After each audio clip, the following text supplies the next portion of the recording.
O que você está prestes a descobrir hoje foi mantido em segredo por décadas.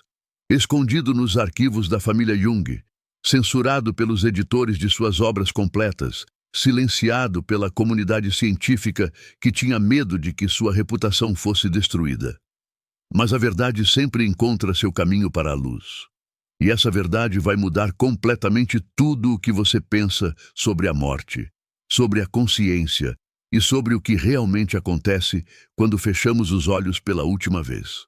Carl Jung não foi apenas o psicólogo mais brilhante do século XX. Ele foi um médium, um vidente, um homem que desde criança conversava com os mortos e que dedicou sua vida inteira a decifrar os mistérios do que ele chamava de o outro lado do véu. Mas por que essa informação foi escondida? Porque seus herdeiros proibiram a publicação de suas experiências mais profundas. Porque a ciência tentou apagar essa parte de sua história. Porque o que Jung descobriu era tão perturbador, tão revolucionário, que ameaçava derrubar toda a estrutura do pensamento ocidental sobre a morte. E hoje você vai conhecer esses segredos. Cada palavra que vou compartilhar com você vem de cartas pessoais, diários privados, gravações que apenas agora estão vindo à tona. Então respire fundo, porque após esse vídeo você nunca mais vai olhar para a morte da mesma forma. Tudo começou quando Jung tinha apenas 3 anos de idade. Ele estava sozinho no quarto quando viu uma figura brilhante emergindo da parede. Não era assustador para ele. Era natural, como se parte de sua alma sempre soubesse que existia mais do que o mundo físico podia mostrar. A figura não falava com palavras, mas Jung a entendia perfeitamente. Era seu avô, que havia morrido antes dele nascer. E essa não foi uma visão isolada.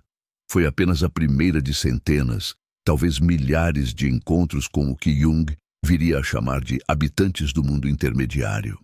Quando Jung tinha 9 anos, algo ainda mais extraordinário aconteceu. Ele começou a ter sonhos tão vívidos, tão repletos de simbolismo, que acordava sentindo que havia viajado para outra dimensão. Nesses sonhos, ele conversava com seres que lhe ensinavam sobre a estrutura da psique humana, sobre os arquétipos, sobre o inconsciente coletivo. Mas aqui está o segredo que ele guardou. Esses não eram apenas sonhos. Eram visitas. Eram encontros reais com consciências desencarnadas, que usavam o estado de sonho como ponte para se comunicar com ele. Em seus diários privados, que só foram parcialmente publicados décadas após sua morte, Jung confessa algo chocante. Ele diz: "Desde menino, eu sabia que minha missão não era apenas curar as mentes dos vivos, mas servir como ponte entre os dois mundos. Mas como eu poderia dizer isso à comunidade científica? Como eu poderia revelar que grande parte do meu trabalho não veio de estudos acadêmicos, mas de conversas diretas com espíritos que me guiavam?" Essa é a razão pela qual Jung foi tão criticado por Sigmund Freud. Não era apenas uma diferença teórica. Freud sabia que Jung estava envolvido com o que ele chamava de ocultismo negro. Ele temia que a psicanálise, que ele havia trabalhado tanto para legitimar como ciência, fosse contaminada pelas experiências paranormais de Jung. E foi por isso que os dois romperam de forma tão dramática. Não foi só sobre sexualidade versus espiritualidade.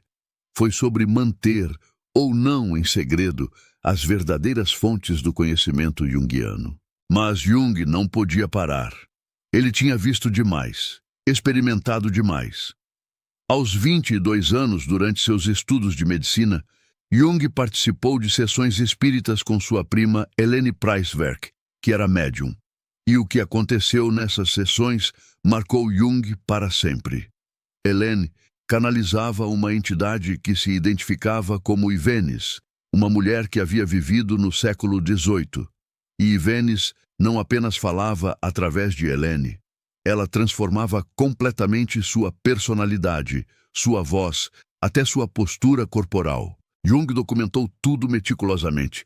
Ele observou como Ivenes revelava informações que Helene conscientemente não poderia saber, detalhes históricos precisos, conhecimentos médicos avançados, até previsões que se concretizaram anos depois. Jung publicou sua tese de doutorado sobre esses fenômenos, mas ele censurou as partes mais controversas.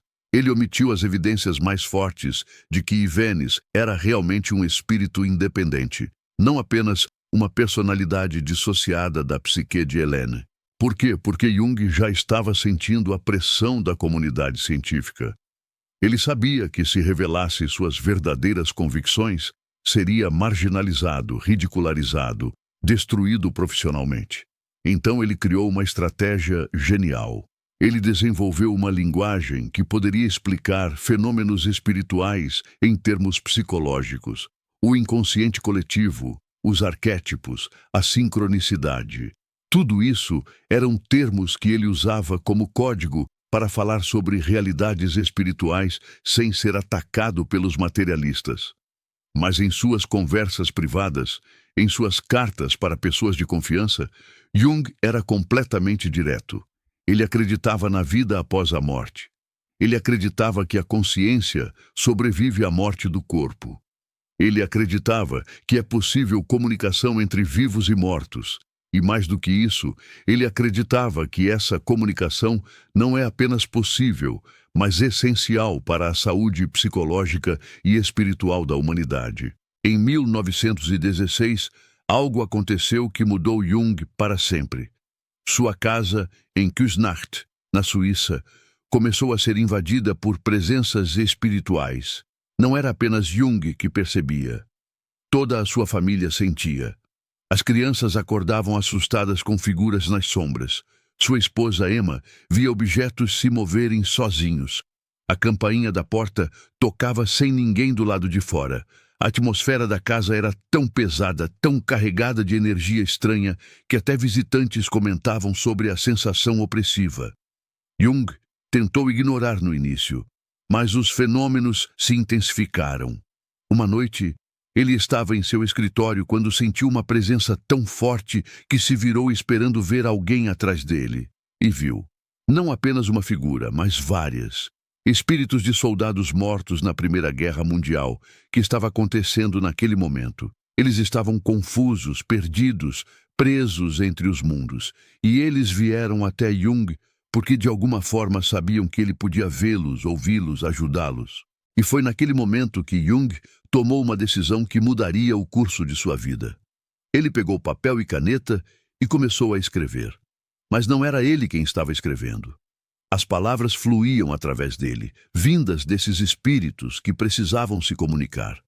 Eles ditavam mensagens para seus entes queridos ainda vivos.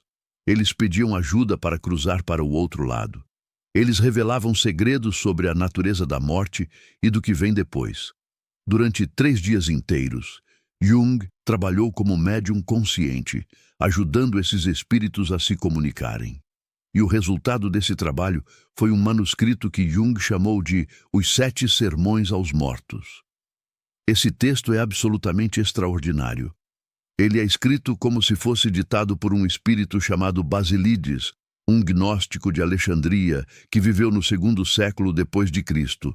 E o conteúdo é uma revelação completa sobre a estrutura do cosmos espiritual, a natureza da alma e o processo de evolução após a morte. Mas aqui está o que é fascinante e perturbador ao mesmo tempo. Jung nunca publicou esse texto durante sua vida. Ele o manteve em segredo, compartilhando apenas com seus alunos mais próximos. E quando seus herdeiros finalmente o publicaram, décadas após sua morte, eles incluíram avisos dizendo que o texto não deveria ser levado literalmente, que era apenas uma fantasia psicológica de Jung durante um período de crise pessoal. Mas isso é mentira. Nas cartas privadas de Jung, está claro que ele levava os 7 sermões aos mortos muito a sério. Ele acreditava que havia realmente canalizado esse conhecimento de Basílides. Ele acreditava que os mortos haviam vindo até ele buscando orientação. E ele acreditava que o conteúdo desse texto era uma revelação genuína sobre a vida após a morte. Então, o que os 7 sermões aos mortos realmente revelam? Primeiro, que a morte não é o fim da consciência, mas uma transição. que a alma continua seu processo de individuação, de se tornar completa, mesmo após deixar o corpo físico.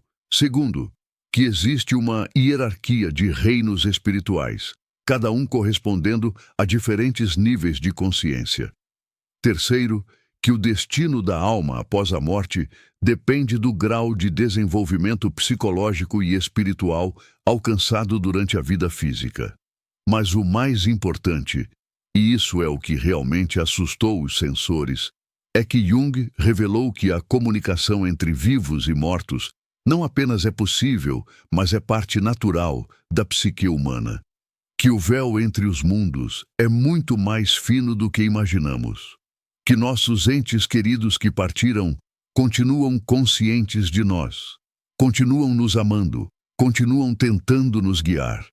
E que ignorar essa realidade, como a ciência materialista insiste em fazer, é mutilar nossa própria humanidade. Jung pagou um preço alto por suas convicções. Ele foi ridicularizado por colegas, foi acusado de charlatanismo, foi comparado a místicos delirantes e médiuns fraudulentos.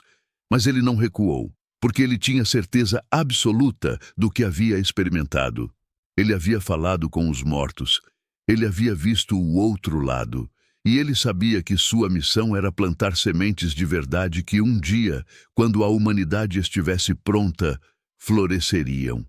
Em 1944, Jung teve uma experiência de quase morte que confirmou tudo o que ele havia intuído durante toda a sua vida. Ele sofreu um ataque cardíaco severo e clinicamente morreu por alguns minutos. E naqueles minutos, Jung saiu de seu corpo. Ele flutuou acima da Terra, vendo o planeta de uma perspectiva cósmica. Ele viu luz pura, que era mais do que luz física, era consciência viva. Ele encontrou figuras espirituais que o receberam com amor indescritível. E então, quando estava prestes a entrar completamente nessa dimensão de luz e amor, ele foi puxado de volta. Ele ouviu uma voz dizendo que ainda não era sua hora, que ele tinha mais trabalho a fazer no mundo físico. Jung acordou em seu corpo, mas transformado. Ele havia provado a morte e sabia, sem sombra de dúvida, que a consciência continua, que o amor é eterno, que nós somos muito mais do que corpos físicos temporários. Após essa experiência, Jung ficou deprimido por semanas, não porque temia a morte, mas porque queria voltar para aquela dimensão de paz e amor que havia experimentado. Ele disse à sua esposa que a vida terrena agora parecia como uma prisão, comparada à liberdade que havia sentido do outro lado. Mas gradualmente, ele aceitou que tinha uma missão a cumprir. E parte dessa missão era preparar a documentação, as provas, os testemunhos que um dia revelariam a verdade sobre a vida após a morte. Jung passou seus últimos anos de vida organizando meticulosamente suas experiências paranormais. Ele sabia que seria atacado após sua morte. Ele sabia que tentariam desacreditar suas revelações. Mas ele também confiava que, eventualmente, a verdade prevaleceria, que as pessoas cujos corações estivessem abertos reconheceriam a autenticidade de suas experiências, e que uma nova era de compreensão sobre a morte e a consciência eventualmente nasceria. Mas seus herdeiros tinham medo. Quando Jung morreu em 1961, eles enfrentaram uma decisão difícil. Publicar tudo e arriscar que o legado de Jung como cientista fosse destruído? Ou censurar as partes mais controversas e preservar sua reputação acadêmica? Eles escolheram a segunda opção. E assim, por décadas, o mundo conheceu apenas metade de Carl Jung, o psicólogo brilhante, o fundador da psicologia analítica, o homem dos arquétipos e do inconsciente coletivo. Mas não o médium, não o vidente, não o homem que conversava com os mortos. Mas os segredos têm uma forma de vazar. Pesquisadores independentes começaram a descobrir cartas privadas. Estudantes de Jung, que ainda estavam vivos, começaram a compartilhar histórias que haviam sido instruídos a manter em silêncio. Gravações de conversas privadas começaram a surgir. E lentamente, peça por peça, a verdade completa sobre Carl Jung está emergindo. E qual é essa verdade? Que um dos maiores cientistas da mente do século XX não era apenas um cientista. Ele era um xamã moderno, um ponte entre mundos, um homem que dedicou sua vida a provar que a consciência transcende a morte. E ele conseguiu. Ele deixou um corpo de evidências tão vasto, tão detalhado, tão cuidadosamente documentado, que qualquer pessoa honesta que se dispuser a estudá-lo chegará à mesma conclusão. A vida após a morte é real. Mas aqui está a parte mais bonita e mais transformadora de tudo isso. Jung não revelou esses segredos apenas para satisfazer curiosidade intelectual. Ele os revelou porque sabia que o medo da morte é a raiz de quase todo o sofrimento humano. É o medo da morte que nos faz agarrar às coisas materiais. É o medo da morte que nos faz desperdiçar nossas vidas em coisas sem significado. É o medo da morte que nos impede de amar completamente, de viver intensamente, de nos tornarmos quem realmente somos. E quando você realmente sabe, no fundo da sua alma, que a morte é apenas uma transição, que a consciência continua, que o amor nunca morre, tudo muda. Você começa a viver de forma diferente. Você para de ter medo. Você para de desperdiçar tempo. Você começa a se concentrar no que realmente importa, no crescimento da sua alma, no amor que você compartilha, na pessoa que você está se tornando. Jung dizia que o objetivo da vida não é evitar a morte, mas preparar-se para ela. Não no sentido mórbido, mas no sentido de desenvolver consciência. Porque quanto mais consciente você se torna nesta vida, mais consciente você permanecerá após a morte. Quanto mais você trabalha sua sombra, seus complexos, sua individuação aqui, mais livre e mais elevada será sua existência do outro lado. E isso não é apenas filosofia bonita. Jung documentou casos de pessoas que morreram em diferentes estados de consciência e observou através de sonhos e visões como suas almas estavam do outro lado. Pessoas que morreram cheias de raiva, ressentimento, medo, ficavam presas em regiões mais densas do mundo espiritual. Mas pessoas que morreram em paz, com consciência desenvolvida, com amor no coração, ascendiam naturalmente para dimensões mais elevadas de luz e liberdade. Então, a verdadeira pergunta não é se existe vida após a morte. Jung respondeu essa questão definitivamente com suas experiências e pesquisas. A verdadeira pergunta é: que tipo de vida após a morte você está preparando para si mesmo?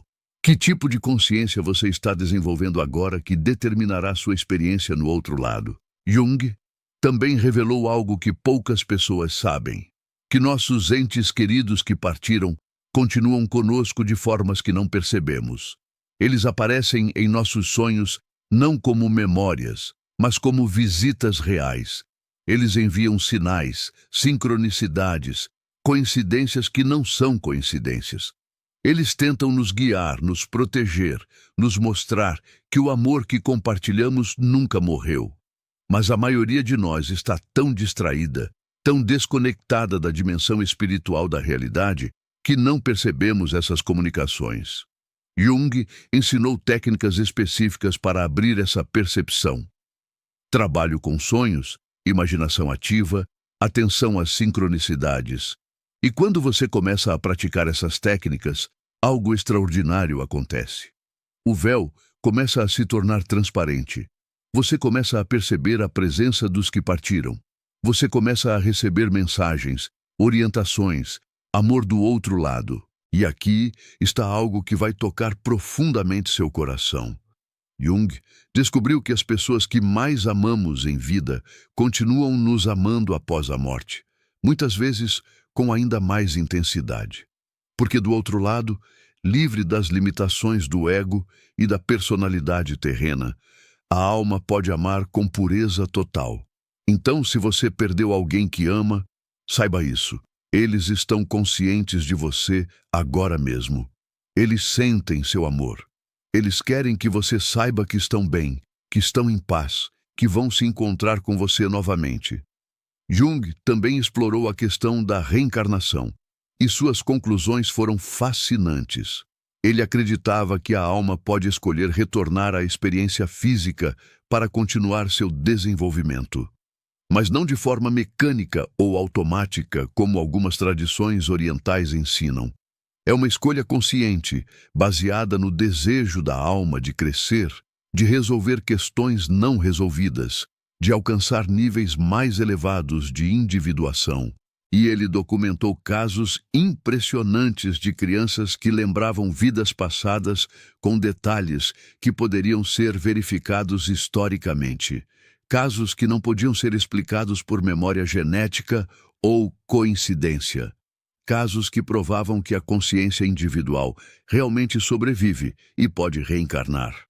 Mas, novamente, essas pesquisas foram suprimidas, mantidas em segredo, porque desafiavam demais o paradigma materialista dominante.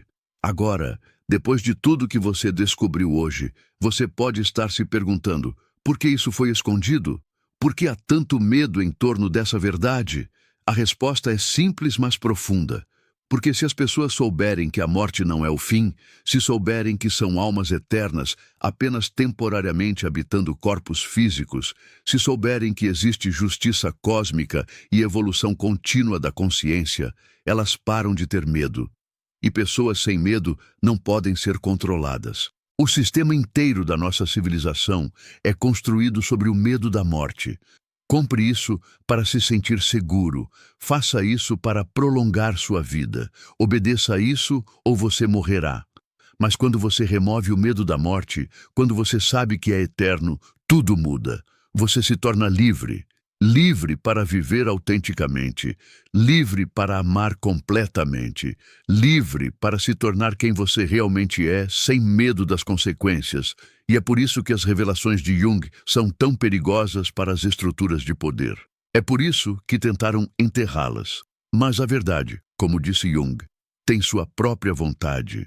E chegou a hora dessa verdade emergir plenamente. Chegou a hora da humanidade despertar para sua natureza eterna. Então, o que você faz com esse conhecimento agora? Primeiro, você para de viver como se esta vida fosse tudo.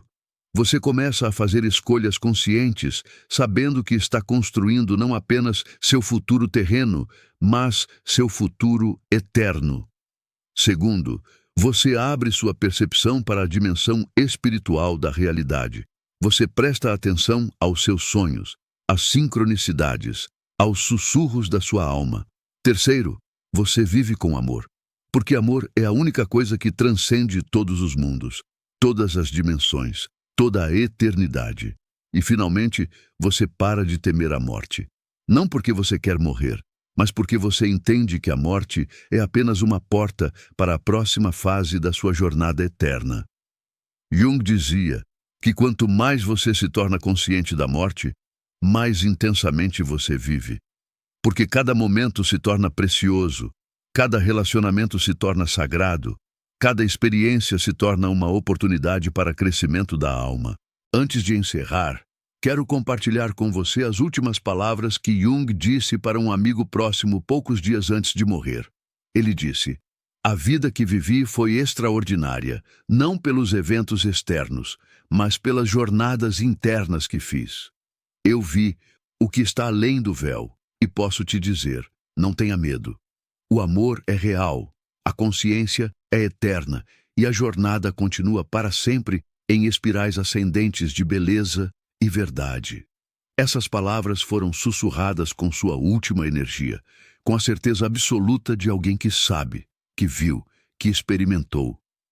E essas palavras são o presente final de Jung para você, para todos nós. A certeza de que a morte não é o fim, mas o começo de algo ainda mais extraordinário. Se esse vídeo tocou algo profundo na sua alma, se você sentiu aquela ressonância interna que diz: "Isso é verdade", então você está pronto. Pronto para viver sem medo. Pronto para amar sem reservas. Pronto para se tornar quem você realmente é, sabendo que você é um ser eterno em uma jornada infinita de evolução e amor. Compartilhe esse conhecimento com aqueles que estão prontos. Comente abaixo se isso ressoou com você. E se você quer continuar explorando esses mistérios profundos da consciência e da existência, fique comigo nessa jornada, porque isso é apenas o começo. Os segredos mais profundos de Jung ainda estão por vir. Até o próximo encontro, viva intensamente, ame profundamente e lembre-se, você é eterno.